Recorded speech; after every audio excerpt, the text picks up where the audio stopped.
Assalamualaikum warahmatullahi wabarakatuh. Perkenalkan, nama saya Fajar Sodikin dengan NIM 1915024 dari kelas BKPI 5A. Baik, di sini saya akan menjelaskan sedikit tentang proposal penelitian yang berjudul Pengaruh Bimbingan dan Konseling dalam Meningkatkan Motivasi Belajar Siswa di SMA Negeri 2 Medan Barat. Pengertian bimbingan dan konseling. Istilah bimbingan berasal dari bahasa Inggris yaitu guidance. Sesuai dengan istilahnya, maka bimbingan dapat diartikan secara umum sebagai suatu bantuan atau tuntutan. Menurut Jones, yang dikutip oleh Questor Partowisastro merumuskan guidance is help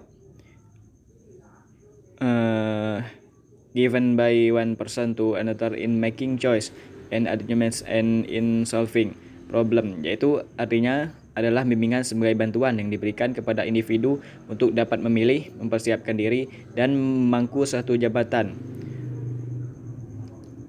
Fungsi bimbingan dan konseling. Bimbingan dan konseling di sekolah mempunyai fungsi yang integral, yaitu merupakan proses pengiring yang berkaitan erat dengan seluruh proses pendidikan dan proses belajar mengajar. Bimbingan dan konseling akan memperlancar proses tercapainya tujuan pendidikan di sekolah secara menyeluruh. Pengertian motivasi belajar. Siswa belajar karena didorong oleh kekuatan mentalnya. Kekuatan mental itu berupa keinginan, perhatian, kemauan, atau cita-cita. Ada ahli psikologi pendidikan yang menyebutkan mental yang mendorong terjadinya belajar tersebut sebagai motivasi belajar siswa. James O. Whittaker ia memberikan pengertian secara umum mengenai penggunaan motivasi di bidang psikologi.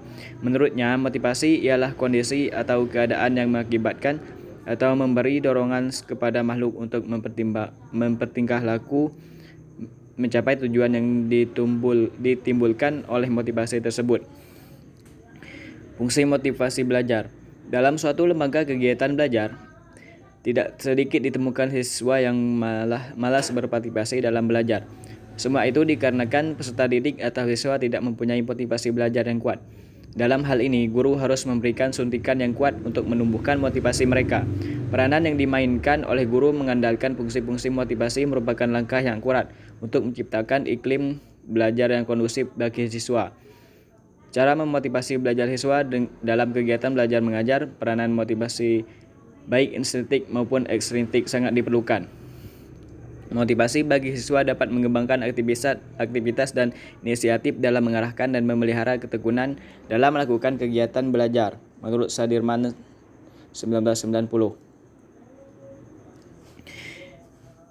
Hipotesis dalam penelitian ini adalah dugaan yang mungkin benar atau mungkin juga salah. Sedangkan menurut Suharsimi Arikunto, hipotesis adalah suatu jawaban yang bersifat sementara terhadap permasalahan penelitian sampai terbukti melalui data yang terkumpul.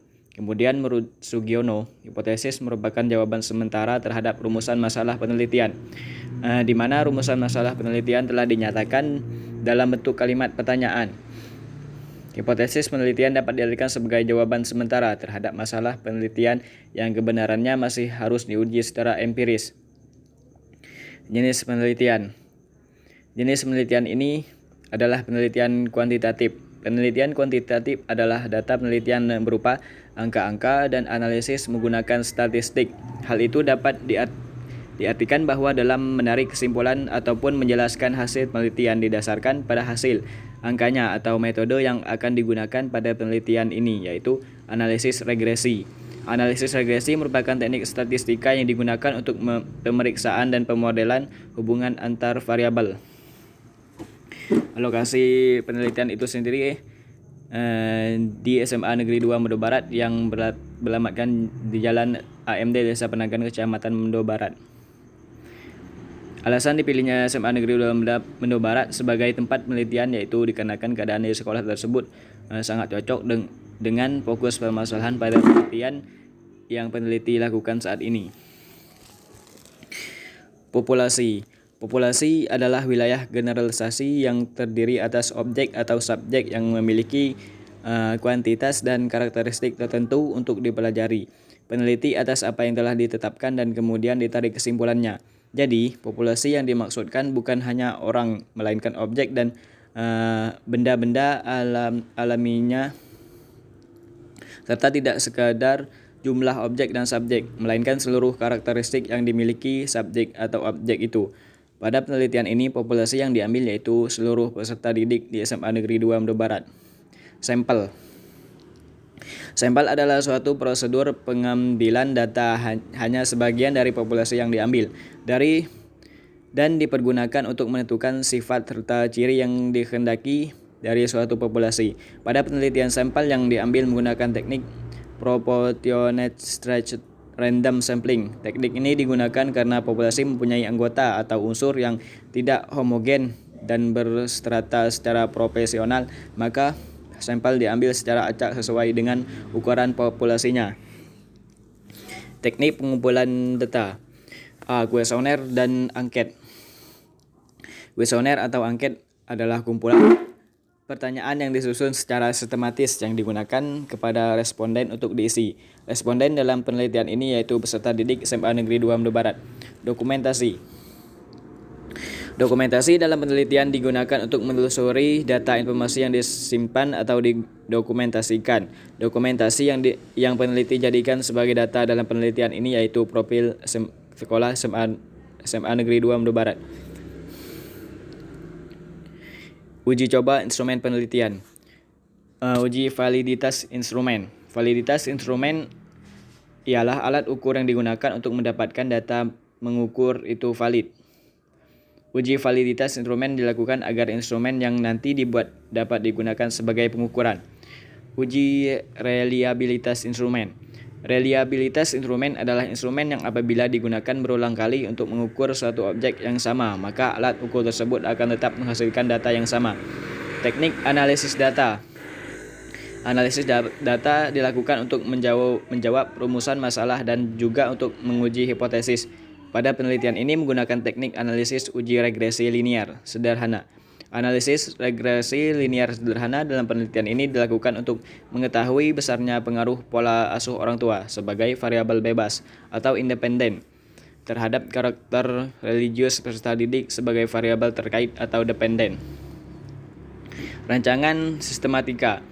Untuk mempermudah memahami hasil penelitian ini, dalam menyusun laporan hasil penelitian yang berjudul Pengaruh Bimbingan dan Konseling dalam Meningkatkan Motivasi Belajar Siswa di SMA Negeri 2 Mendo Barat, maka peneliti membuat sistematika pembahasannya sebagai berikut.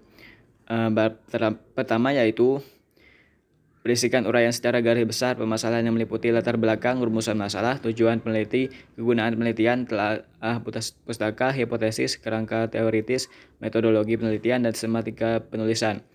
Bab kedua, diuraikan tentang landasan teori yang berkaitan dengan pengaruh bimbingan dan konseling dalam meningkatkan motivasi belajar. Bab ketiga, berisikan tentang penguraian dan penjelasan dan metodologi penelitian mengenai jenis penelitian, lokasi penelitian, populasi dan sampel, teknik pengumpulan data, uji coba instrumen penelitian, dan teknik analisis data. Bab 4, berisikan tentang analisis data hasil penelitian pengaruh bimbingan dan konseling dalam meningkatkan motivasi belajar siswa di SMA Negeri 2 Mendo Barat. Dan yang terakhir, penutup, berisikan kesimpulan dari hasil analisis data dan saran yang diberikan oleh peneliti agar peneliti ini menjadi lebih baik dalam pengembangan keilmuannya. Baik, hanya itu yang dapat saya sampaikan. Saya akhiri. Wassalamualaikum warahmatullahi wabarakatuh.